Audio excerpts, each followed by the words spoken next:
कि हमें तुम, ए मेरे खुदा, ए मेरे प्राणनाथ, तुम्हारे साथियों ने हमको बताया, बस और कुछ नहीं। कोई माने धन्यवाद और ना माने धन्यवाद। उनको पहचान करा दो कि इस कलयुग में कौन विद्यावनंद बुद्ध निष्कलंक अवतार, कौन वो अल्लाह ताला जिसकी दुनिया राह देख रही थी, जिसके नाम की साक्षात ही वो अब आया हुआ है।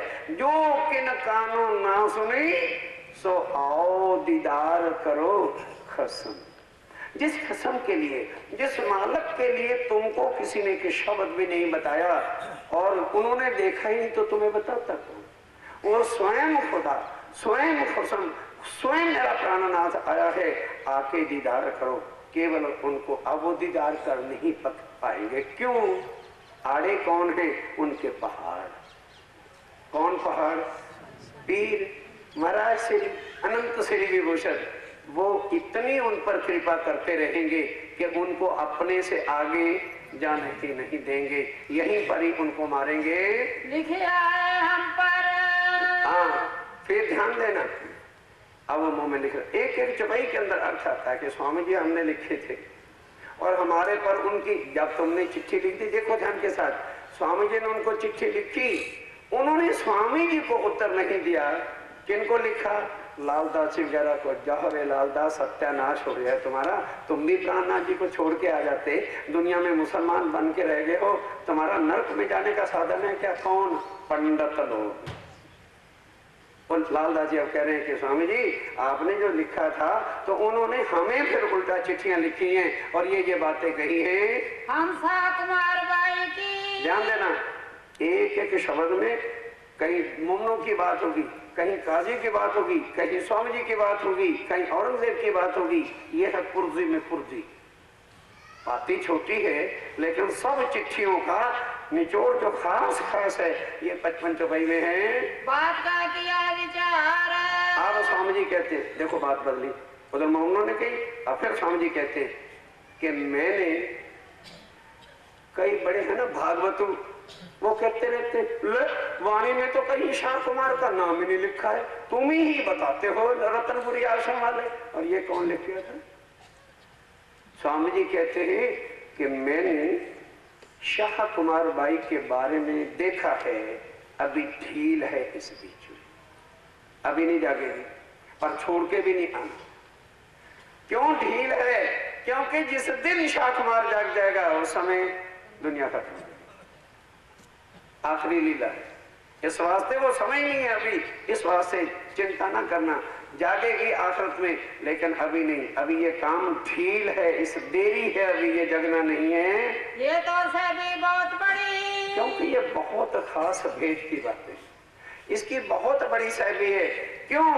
सब साथ दौड़ मिल आवसी, मिने शाह कुंडल शाह कुमार तब ले मिट खुशी हो जाती। ये आखिरी एंड की बात है।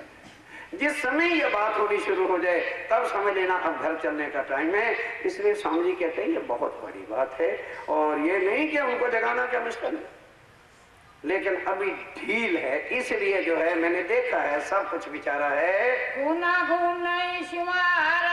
दूसरी बात क्या है? घूना घून को नहीं शुमार, कि इसके राज का जो जाहो जलाल है, जो इनकी शरीयत का इतना वो है, वो इतना बड़ा जबरदस्त है कि ऐसे में, इतने अभिमान में, इतने अहंकार में कितनी भी किसी को चर्चा सुना लोगे असर नहीं होगा। सुंदर साथी जी, आज वो चिट्ठी जब स्वामी जी 76 साल जी के पास पहुंच जाते हैं और वक्त आखिर जब उसके मरने का दिन आता है, आखिर शरीर तो सबने छोड़ दिया, तो औरंगजेब बादशाह अपने लड़के दारा को चिट्ठी लिखता है कि ऐ मेरे बेटे, खुदा मेरे घर चल के आया था पर मैं शरीयत के पर्दे में उसको पहचान नहीं सका। ये आज भी चिट्ठी मध्य प्रदेश यूनिवर्सिटी के हिस्ट्री के अंदर लिखी हुई और इतिहास के अंदर बन चुकी है। औरंगजेब के हाथ की चिट्ठी कि मेरे घर खुद खुदा आया था, शरीयत के पर्दे में मैं उसको पहचान नहीं सका, अब मैं उनकी तलाश में जंगलों में जा रहा हूं। ये हैदराबाद औरंगाबाद में जो औरंगजेब की कब्र बनाई हुई है बिल्कुल झूठी और कुफर की बनाई हुई है। औरंगजेब की मरने की कहीं डेड बॉडी के निशान नहीं, जंगलों में चले जाते, चिट्ठी उनकी लिखी हुई है। और इसी तरह से महाराजा छतरसाल जी मऊ मकबरे में आए, बाहर गए हुए थे और आते ही पूछा करते थे दरबारियों से, भाई कोई खास मिलने वाला तो नहीं आता राजा के? तो कहने लगे कि एक बाबा जी आए थे, पूछते थे छतरसाल जी कहाँ हैं? तो हमने कहा जी वो तो कल आएंगे। कह देना प्राणनाथ जी आए थे और कह गए थे वो बुला रहे हैं। बस छतरसाल जी आए, घोड़ा जहां वहीं जूता कुएं पर उतारा, बस वहीं चल के चले गए, लौट करके पता नहीं छतरसाल जी का। ये तो है हकीकत। अब मन घड़त कोई कुछ भी कहता रहे तो स्वामी जी कहते हैं मैंने शाह कुमार बाई की बात को देखा है, अभी इसमें ढील पड़ेगी। एक तो घूना घून यानी शरीयत और राज्य का जो इसका आलमगीर जहांगीर बादशाह है, इसके अंदर वो इतने अभिमान में है। दूसरा कुरान की सारी बातों को जानता है, जिस कारण से शरीयत वालों से डर के वो इस बात को पकड़ नहीं सका।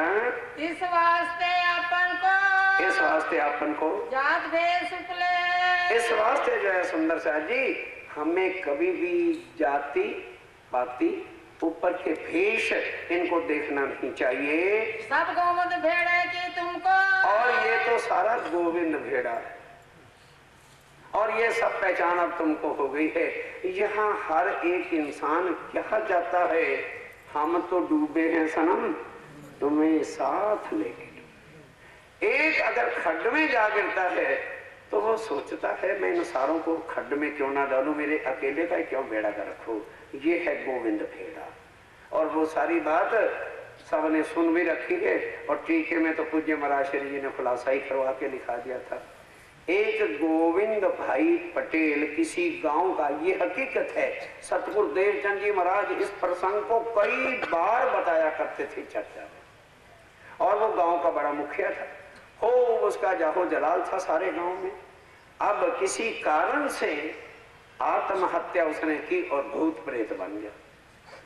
उसने सोचा भाई ये गांव वाले सारे वहां रहे और मैं अकेला यहाँ रहूं, मैं सारे गांव को ही क्यों ना भूत बना लूं, तो बड़ा अच्छा रहेगा। हम सारे के सारे भूत मिलकर के एक नया गांव बसा लेंगे। अब उसने क्या किया, एक ऐसा जाहो जलाल का एक ऐसा सुंदर बाजार बनाया कि जिसमें राजधानी की क्या दुनिया भर की जो खूबसूरती की चीजें, जो श्रृंगार, जो लुभावनी वस्तुएं, जो मनमोही की सीन थे, सारे उस गांव में और बाजार बना के सजा दिए। अब तारीफ करने लगा, रे भाई आओ आओ देखो कैसा आलीशान जो है शहर बस गया है। अब जो जावे और चीज को हाथ लगावे वो वही भूत बन जाए। करते करते करते करते गांव भूतों का बस गया। अब एक बार 3 साधु, समझ गए होंगे 3 कौन से हो कि नहीं समझे? नहीं आई? जीव सृष्टि, ईश्वरी सृष्टि और ब्रह्म सृष्टि।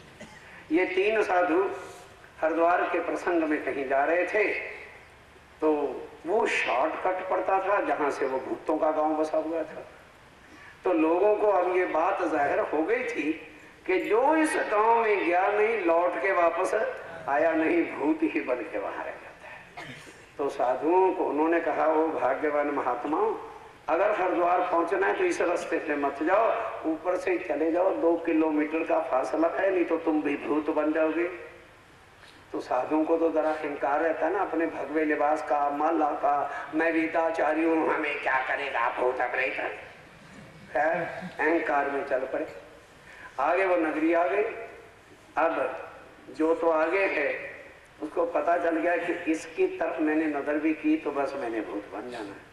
बड़ी बड़ी चीजें, सुंदरता जो दुनिया भर का था उसने बसा रखा तो वो देखता ही नहीं। दूसरा कहता है यार चीजें ऐसी अच्छी भैया बड़े बड़े सेठ नहीं देते,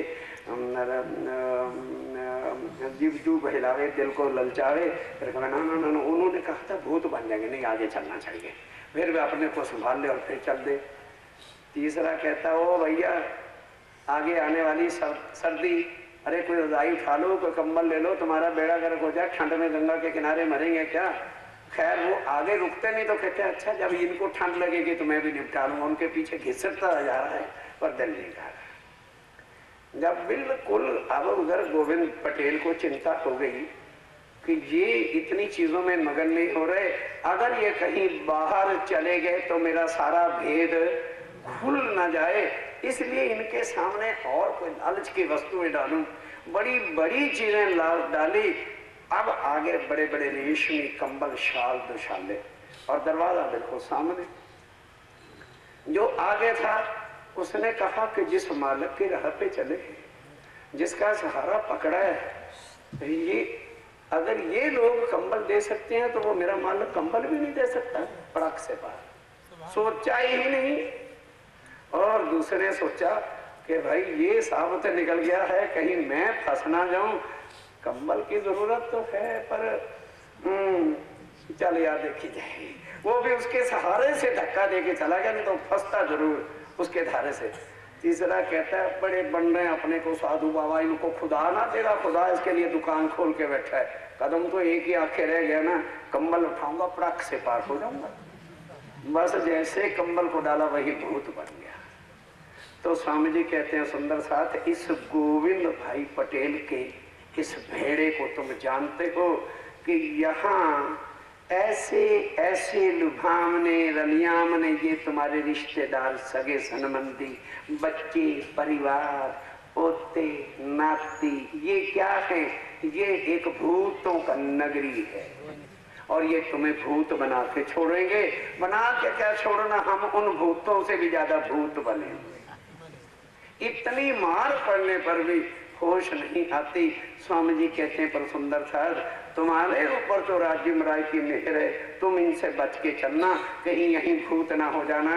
तो हम जात भेद को इस वास्ते जो है हमें जात पात और वेशभूषा से मतलब क्या। हमारे लिए कोई सूचना पहने या कोई धोती पहने, क्या इसमें भी धर्म को लाज लगती है? अरे कपड़ा ही तो है। अगर सीधा नहीं पहना, लुंगी बांध ली तो क्या मुसलमान हो जाएंगे? या लुंगी से हट करके लंगोटी लगा लेंगे तो क्या हिंदू हो जाएंगे? केवल ये किसकी है? शरीयत और कर्मकांड की, रस्मों की लड़ाइयां। तन को ढके मुसलमान भी हैं और तन को ढक रखा हिंदुओं ने। केवल एक रस्म रिवाज है। हिंदू बहनें साड़ियां पहन के भी तो पर्दा करती है और मुसलमानों ने पर्दा करना है, बुर्का ही करना है। अपना अपना रिवाज बना रखा है। ये तो नहीं है कि जो हमारे हिंदू राजपूत बहने या और भाई बहने हैं तो वो क्या बिल्कुल मुंह से पर्दा ही उठाई फिरती है, ऐसी बात भी नहीं। और इसी तरह से ये भी नहीं है कि मुसलमान बहने को 24 घंटे बुर्के के अंदर रहती हैं, जहां लोक लाज नहीं होती वो भी खुले मुंह चलती। तो स्वामी जी कहते हैं ये जो जाति पाति के भेद और रस्म रिवाजों की लड़ाइयां हैं, ये यहाँ की जीवों की हैं। हमें इनसे कुछ मतलब नहीं है कि किस जाति का है, किस देश में है, कहाँ पर है। हमें मतलब तो अंदर बैठी हुई आत्मा से, ना कि इन वजूदों से है। क्यों ना बने सिर